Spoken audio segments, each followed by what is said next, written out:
নমস্কার বন্ধুরা, সকলে কেমন আছো? রিম্পা অ্যান্ড স্তুতি চ্যানেলে তোমাদের সকলকে অনেক অনেক স্বাগত। তো দেখো, বাইরে তো প্রচুর বৃষ্টি পড়ছে আজকাল। মানে এখন তো বর্ষাকাল, শ্রাবণ মাস প্রায় শেষ হতে চললো। কারা কারা বাবার মাথায় জল ঢাললে অবশ্যই জানিও। তো চলো আজকের ভিডিওটা শুরু করছি। তো দেখো, দেখেই নিয়েছো প্রথমেই যে কাতলা মাছ নিয়েছি। তো কাতলা মাছের পেটি দিয়ে আজকের রেসিপিটা হবে। তো তার জন্য দেখো, কাতলা মাছগুলো প্রথমে ভালো করে পেটিগুলো ধুয়ে নিয়েছি। ধুয়ে নেওয়ার পরে নুন হলুদ মাখিয়ে রেখে দিয়েছিলাম বেশ খানিকক্ষণ। তারপরে মাছগুলো একে একে ভেজে নিচ্ছিলাম। তো মাছগুলো ভাজা হতে হতে দেখো, এইদিকে একটা মশলা রেডি করব। তো তার জন্য কি কি নিয়েছি দেখে নাও তোমরা। নিয়েছি হচ্ছে পেঁয়াজ, ওই 3টে মতন, মানে 3টে মিডিয়াম সাইজ। যদি ছোট হয় তাহলে 3টে, আর যদি মিডিয়াম সাইজের হয় তাহলে 2টো পেঁয়াজের কাজ হয়ে যাবে। মানে আমি এখানে 6খানা পেটি ইউজ করেছি। তো 6টা পেটি রান্নার জন্য মানে অতটাই নিয়েছি আমি। তো পেঁয়াজ নেওয়ার পরে এর মধ্যে 4 থেকে 6 কোয়া রসুন, আর 2টো কাঁচা লঙ্কা, ঝাল অনুসারে তোমরা সেটা দেবে। আর কিছুটা কাজু বাদাম। আর যেটা মেন ইনগ্রিডিয়েন্টস সেটা হলো মৌরি। তো আশা করছি অনেকেই গেস করে নিচ্ছ কি রান্না করতে চলেছি। তো দেখো, মৌরিটা কিন্তু এই রান্নায় মাস্ট।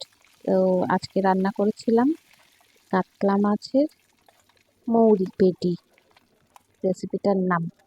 তো দেখতে থাকো, আশা করি তোমাদের ভালোই লাগবে। রেসিপিটা খুব মানে ইউনিক একটা রেসিপি। দেখো, ওইগুলো ভালো করে পেস্ট করে নিতে হবে। তো এইদিকে আমার মাছ ভাজা হয়ে গেছিলো। তো মাছগুলো তুলে নিয়ে ওই তেলের মধ্যেই 3-4টে এলাচ ফোড়ন দিয়েছি। আমি এখানে 3টে এলাচ ইউজ করেছিলাম। 3টে না, সরি 4টে। তো এলাচ ফোড়ন দিয়ে ওই যে পেস্টটা বানিয়ে রেখেছিলাম মশলার, সেটা দিয়ে দিয়েছি। দিয়ে কড়াইয়ে দিয়ে দেওয়ার পরে ভালো করে নাড়াচাড়া করে নিতে হবে। কন্টিনিউ এটাকে মানে খুন্তি দিয়ে নাড়াচাড়া করে যেতে হবে, যাতে না লেগে যায়। আর কাজটা করবে কিন্তু একদম মানে সিমে করে। তো দেখো, এর মধ্যে দিয়ে দিচ্ছি প্রথমে লবণ, মশলাটার মধ্যে লবণ, আর পরিমাণ মতন চিনি। এটা একটু মানে বেশ নুন মিষ্টিটা ব্যালেন্স করে দিলে ভালো লাগে খেতে। দিয়ে দেওয়ার পরে আর একটুখানি জাস্ট 1 চিমটে মতন হলুদ দিয়েছি। এটা রান্নাটা মূলত সাদা সাদাই দেখতে হয়, ওই জন্য হলুদটা খুব একটা বেশি অ্যাড করিনি, মানে একদমই কম হলুদ দিয়েছি। তো দেখো, যাতে মশলাটা না লেগে যায়, কষাতে কষাতে ওই মশলা মানে ধোয়া জলটা একটুখানি অ্যাড করেছিলাম। এতে করে কম আঁচে ভালোভাবে কষানো হয়ে যাবে আর লেগেও যাবে না। তো এইভাবেই মানে বেশ খানিকক্ষণ মশলাটাকে কষাতে হবে।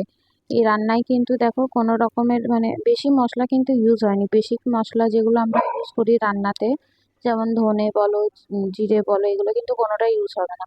কারণ এইগুলো দিলে কিন্তু এই যে মৌরিটা দিয়েছি না বেটে, ওটার টেস্টটা আসবে না। তো দেখো, ওইদিকে গ্রেভিটা ফুটতে দিয়েছি। আর এইদিকে আরেক সাইডে তাওয়া গরম করে নিয়েছিলাম, দিয়ে শুকনো খোলায় 1 চামচ মৌরি রোস্ট করে নিয়েছি হালকা করে।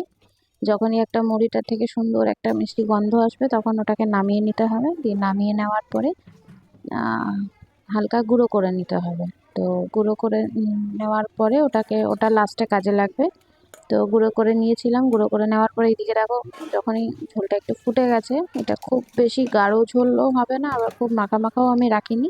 কারণ আমরা এটা ভাত দিয়ে খেয়েছিলাম। তো ভাত দিয়ে খেতে যাতে মানে সুবিধা হয়, তার জন্য একটু সেই বুঝে গ্রেভিটা রেখেছিলাম। তো দেখো, মাছগুলো দিয়ে দিয়েছি। মাছগুলো যেহেতু কড়া করে ভেজে নিয়েছিলাম, ওই জন্য একটু কিছুক্ষণ গ্রেভিটার মধ্যে দিয়ে ফোটাবো। জাস্ট ওই 2 মিনিট 2-3 মিনিট মতন ফোটালেই হয়ে যাবে। তো এটা ফুটতে দিয়ে ওইদিকে আমি মৌরিটা গুঁড়ো করে নিয়েছিলাম। তো মৌরিটা গুঁড়ো হয়ে যাওয়ার পরে মাছগুলো একবার ভালো করে নাড়িয়ে নিয়ে এর মধ্যে মৌরি বাটাটা দিয়ে দেবো। মাছগুলো একবার উল্টে নিয়েছিলাম তার মাঝখানে। তারপর রোস্ট করে রাখা মৌরিটা দিয়ে দেবো। এই রোস্ট করে রাখা মৌরির ম্যাজিকটাই মানে এই রান্নাটাকে কি বলবো, এত ভালো একটা টেস্ট এনে দেয় যে কি বলবো। একবার হলেও প্লিজ তোমরা রেসিপিটা ট্রাই করো, আশা করি তোমাদের ভালোই লাগবে।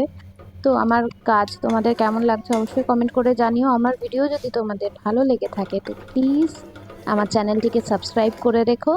আর যারা চ্যানেলে নতুন ভিজিট করছো, অবশ্যই চ্যানেলটিকে সাবস্ক্রাইব করো আর পাশে থাকা বেল আইকনটা টিপে দিও। এতে করে যখনই আমি কোনো ভিডিও আপলোড করব তার নোটিফিকেশন তোমাদের কাছে পৌঁছে যাবে।